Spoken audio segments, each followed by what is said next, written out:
Hola, buenas a todos. Mi nombre es Alejandro Fernández Bruña y quiero daros la bienvenida a la segunda de las audiocríticas de audiolibros que voy a ir subiendo durante este 2023. Hoy hablaremos de Too Late, la primera novela de Mario Aznar.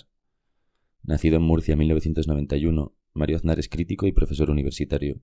Doctor internacional en estudios literarios por la UCM, completó su formación en Florencia y Nápoles, donde frecuentó los seminarios del Instituto Italiano de Estudios Filosóficos. Ha sido librero y lector editorial. Es coordinador del Máster en Escritura Creativa de la Universidad Internacional de La Rioja y desde 2016 edita la web literaria lectorsalteado.com.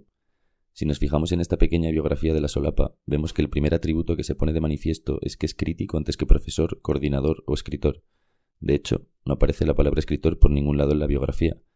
Cuando presentamos su novela en Letras Corsarias hace poco, me decía que sería muy obvio para él incluir la palabra escritor en la biografía de su propio libro, pero no es tan obvio.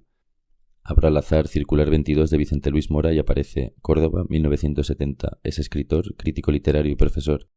Abro al azar El Público de Bruno Galindo y leo Bruno Galindo es escritor y periodista. Abro al azar Mi libro madre, mi libro monstruo de Kate Zambreno y leo escritora, crítica y profesora estadounidense. Una de dos. O Mario Aznar no ha incluido la palabra escritor porque ha sido él el que ha escrito su biografía en el mayor ejercicio de literatura que pueda haber, o no han sido tan al azar mis elecciones y he tenido que rebuscar. Otro elemento a recalcar de su biografía es su página web lectorsalteado.com, donde tiene distintos proyectos, tanto individuales como colectivos. A raíz de el doble volumen de Acantilado de Paris Review, escribe unos textos muy interesantes partiendo de entrevistas recogidas ahí, donde podéis encontrar al Mario más personal y libre, me atrevería a decir. Aquí tal vez esté operando mi gusto. También tiene una antología de cuentos nombrada Hasta que el cuento aguante, donde cada invitado propone un cuento y él lo recoge. La página web está encabezada por la siguiente cita de Macedonio Fernández, que da nombre al dominio de la página.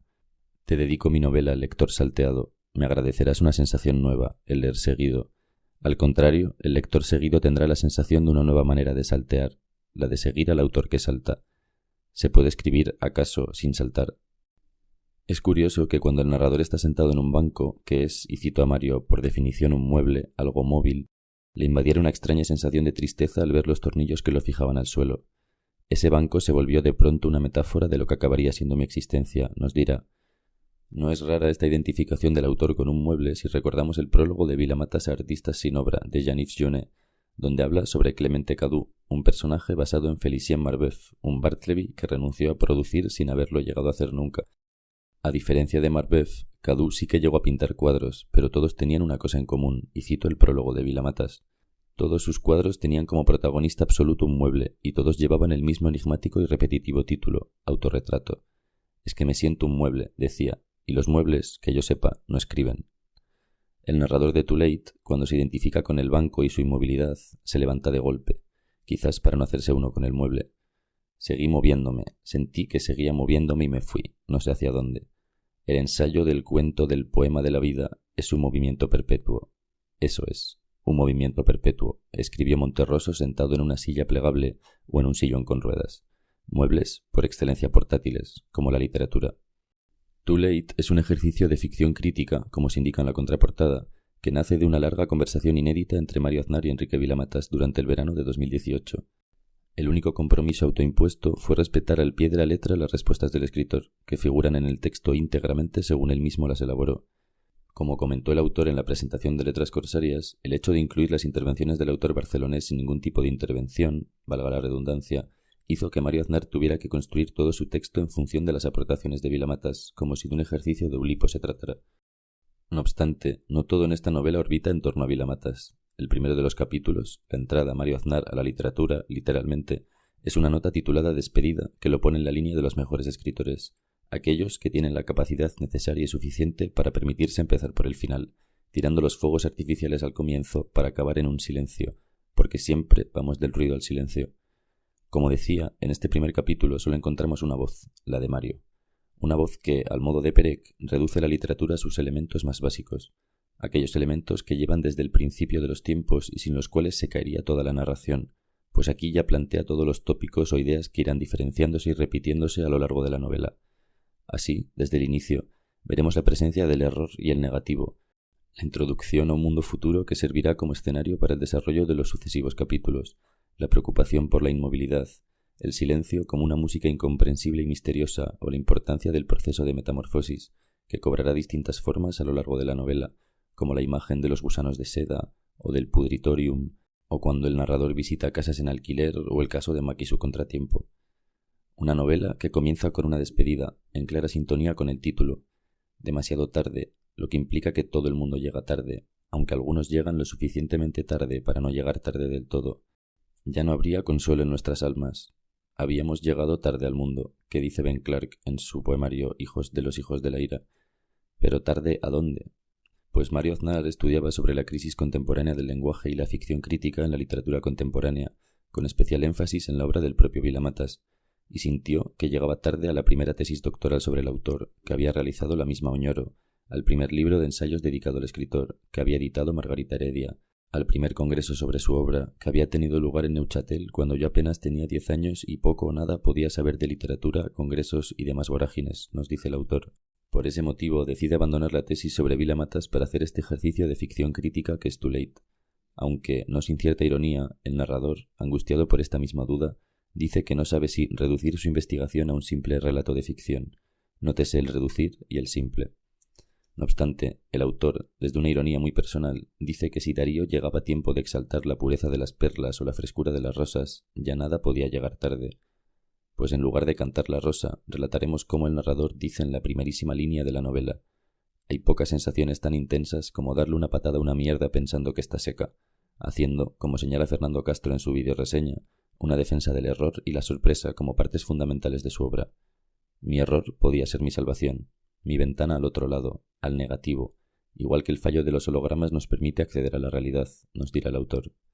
El narrador, a pesar de sus dudas, a pesar de llegar demasiado tarde, sigue la investigación, hasta que llega un punto en el que empieza a pensar que sus sospechas sobre Vilamatas eran infundadas, simples conjeturas, atisbos de una reducida ficción, porque la literatura surge precisamente donde no se la espera, chutando una mierda aparentemente seca o después de pensar que nada tiene sentido, porque es justo desde la negación, desde el negativo, desde esa imposibilidad de expresar desde donde hay que intentar expresar.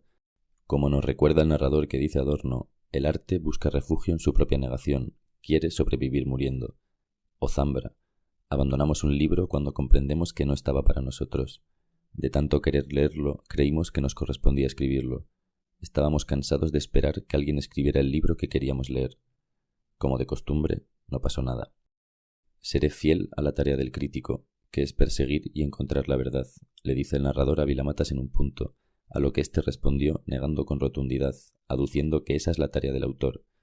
Lo que sucede, como en el caso de Dr. Jekyll y Mr. Hyde, es que estamos ante un único recipiente capaz de adaptar distintas formas, como ya señalaba Fernández Mayo en Pospoesía, con su Metafísica del chicle. Sobre este noble ejercicio de la crítica literaria, como lo nombra el narrador, plantea una duda que nace del tópico de que el crítico siempre trabaja con materiales ajenos. Dice: el contraste entre la verticalidad absoluta de las columnas y el tiempo de la espera, horizontal por definición, me forzó en aquel momento a preguntarme cómo me había atrevido a vivir siempre de las creaciones de otros, qué clase de parásito era yo. George Steiner, nos recuerda un poco más adelante el narrador, dice que el crítico vive de segunda mano, escribe acerca de... No obstante, el narrador también siente que es como si en medio de las palabras de otros libros existiese todavía espacio para escribir nuevos libros, por lo que no sería escribir sobre otras líneas, sino entre líneas. La literatura solo aparece allí donde precisamente se oculta y desaparece, quizás porque no existe un estado más creativo que el del crítico, nos dice. Pero ¿cómo conjugar esas dos sensaciones? Por un lado, sentir que trabajamos con los restos de otros y que nos limitamos a seguir sus huellas, y por el otro, el hecho de hacer de la basura el único paisaje posible, revirtiendo esa concepción negativa de basura, reciclar o restos de la literatura. Mejor ser un parásito que una bacteria, ¿no? Le preguntaba a Mario en la presentación a Letras Corsarias, a lo que me respondía lo siguiente. El parásito se alimenta a partir de otros organismos para cumplir con sus requerimientos nutricionales. No tiene por qué ser del todo dañino. La bacteria, por lo general, va desgastando aquello de lo que se alimenta y lo va destruyendo. Esto es una generalización, no soy especialista, me interesa por su cariz simbólico. El crítico en este caso necesita un huésped, un diálogo con un interlocutor. Pero no solo no le hace daño, sino que puede ser beneficioso como un proceso de simbiosis, dándose una retroalimentación entre la escritura de ficción o creativa y la crítica, que puede ser también muy creativa. Además de lo que mencionaba antes de escribir entre líneas, también hay que añadir lo que dice el autor barcelonés. Nuestros autores favoritos nunca hablan situándose en la generación a la que pertenecen, sino, por decirlo de alguna forma, por decirlo como suele expresarlo Bastian Schneider, en el hueco entre generaciones. Aunque, como dice Zambra en Formas de volver a casa, pensé, ¿de qué tienen cara mis padres? Pero nuestros padres nunca tienen cara realmente. Nunca aprendemos a mirarlos bien, por lo que es realmente difícil definir o siquiera nombrar la literatura de los padres o de los hijos. Sea como fuere, nadie habla por los demás. Aunque queramos contar historias ajenas, terminamos siempre contando la historia propia. Zambra decía que leer es cubrirse la cara, y escribir es mostrarla. No obstante, tenemos el caso de Miles Davis, que tocaba en sus conciertos de espaldas al público, del mismo modo que sucede en Mac y su contratiempo, donde el narrador dice: «Todo lo que diga en este diario me lo diré a mí mismo». Hacia el final de Too Late aparece la figura del lector, que espía al autor y al crítico, ya confundidos a esta altura de la novela, a través de un espejo horizontal, que podría ser uno de los infinitos nombres que tiene el libro. Además de que el espejo era viejo y estaba arruinado, lo que dificultaba mucho la comprensión, el lector estaba sentado de espaldas a ellos. Si a estas dificultades le sumamos, encima, los ruidos inherentes a cualquier tipo de bar o restaurante, se hace imposible la comprensión de la conversación. Y es que el lector es el protagonista real de la novela. De hecho, la última palabra de Mario en la novela, pues luego hay 2 textos de Vilamatas, es lector, en mayúscula, como un personaje, efectivamente. Mario decía, en la presentación, y no solo quería hacer una teoría literaria, sino condensarla en un personaje, encarnarla en alguien, un tipo extraño incluso físicamente, con los tatuajes en las manos, que está encorvado, que intenta espiar pero no lo consigue. Ese es el quid de la cuestión. Como no termina de entender lo que recibe, malinterpreta, sobreinterpreta. Al final, el lector es la encarnación más precisa de la diferencia y la repetición, el lector que lee y modifica, que desvía, nos decía. Porque todo lector es un lector incompleto, un lector desviado, un lector salteado, por voluntad propia o por los propios límites del lenguaje.